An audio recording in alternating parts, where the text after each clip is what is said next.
ऊंचे पहाड़, घने जंगल और बादलों के बीच छुपा एक ऐसा त्योहार जिसे समझने के लिए सिर्फ आंखें नहीं, दिल भी चाहिए। यह है भारत के उत्तर पूर्व का रहस्यमय तीर्थ हॉर्नबिल फेस्टिवल। कहा जाता है यहाँ नाचती सिर्फ जनजातियां नहीं, यहाँ जागती है सदियों की इतिहास गाथा। आज हम उसी कहानी का दरवाजा खोलने जा रहे हैं और यकीन मानिए इस बार ये कहानी आपके भीतर कुछ बदल कर ही छोड़ेगी। नागालैंड का यह पर्व एक पक्षी के नाम पर है, हॉर्नबिल। नागाओं के लिए हॉर्नबिल एक आम पक्षी नहीं, यह सम्मान है, यह साहस है, यह अस्तित्व की निशानी है। पुराने नागा योद्धा हॉर्नबिल के पंखों को अपने शिरस्त्रान में लगाते थे। पंख उनके शौर्य का ताज हुआ करते थे। लेकिन वक्त ने करवट ली, जंगल बदले, कानून बदले और पंखों की जगह ले ली एक त्योहार ने। एक ऐसा त्योहार जो आज दुनिया को नागालैंड से जोड़ता है। एक ऐसा त्योहार जहां हर नृत्य, हर रंग, हर धुन हॉर्नबिल की आत्मा को जीवित रखता है। साल 1963 नागालैंड बना भारत का 16वां राज्य। कई जनजातियां, कई बोलियां, कई परंपराएं, लेकिन साझा मंच नहीं था। 90 के दशक में एक सवाल उठा, क्या नागालैंड की यह अद्भुत विविधता एक जगह दिख सकती है? 2000 में किसामा की पहाड़ियों पर पहली बार गूंजा हॉर्नबिल फेस्टिवल का उद्घोष। उस दिन ढोल सिर्फ बजे नहीं, उन्होंने नागालैंड को एक पहचान दी। पहली बार सभी जनजातियां एक मंच पर आई। पहली बार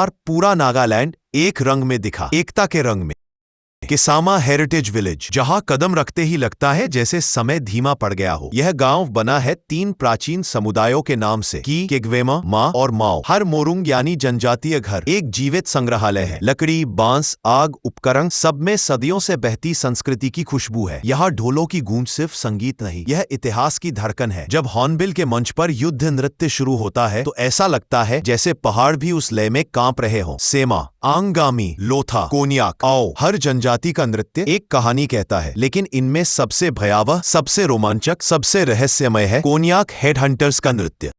कभी यह जनजाति युद्ध में दुश्मन का सिर लेकर लौटती थी। टैटू उनके शरीर की वह किताब थे जिसमें दर्ज था कितने युद्ध, कितनी जीते, कितना साहस। आज वे हेडहंटर्स हथियारों के साथ नृत्य की लय में इतिहास को जीवित रखते हैं। दृश्य रोमांचक, डरावना और अविश्वसनीय होता है।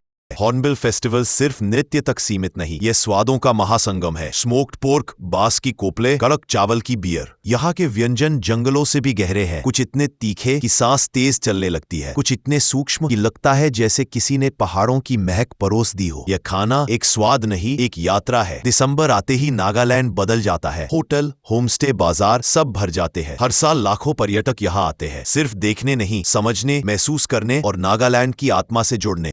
हॉर्नबिल फेस्टिवल अब सिर्फ संस्कृति नहीं, यह राज्य की अर्थव्यवस्था की धड़कन है। हथकरघा, बांस कला, पारंपरिक आभूषण दुनिया भर में पहुंचने लगे हैं। इस त्योहार ने नागालैंड को एक आर्थिक शक्ति बना दिया है, एक सांस्कृतिक के दिन में रंगों का समुंदर और रात में संगीत का तूफान। हॉर्नबिल रॉक कॉन्सर्ट एशिया के सबसे बड़े इंडी रॉक आयोजनों में से एक। हजारों लोग, तारों से भरा आसमान और पहाड़ों में गूंजती धुनें। लेकिन असली रहस्य किसामा की निशब्द रातें। कहते हैं इन पहाड़ियों में प्राचीन योद्धाओं की आत्माएं अब भी भटकती है। कहते हैं अगर ध्यान से सुना जाए तो ढोल के खत्म होने के बाद भी एक हल्की सी लय हवा में तैरती रहती है। हॉर्नबिल सिर्फ एक फेस्टिवल नहीं, यह नागालैंड की आत्मा है। यहाँ हर रंग का रहस्य है, हर नृत्य का अर्थ, हर आवाज में इतिहास। लेकिन याद रखिए, जो आपने आज सुना वह सिर्फ शुरुआत है। नागालैंड की धरती में ऐसे कई रहस्य छुपे हैं जिन्हें हम अभी छुआ भी नहीं। अगर जानना चाहते हैं इन पहाड़ियों के पीछे कौन सी दास्तान सो रही है, कौन सा सच अब तक अनसुना है, तो फिर इस कहानी में वापस आइए, क्योंकि हॉर्नबिल का रहस्य अभी पूरा नहीं खुला।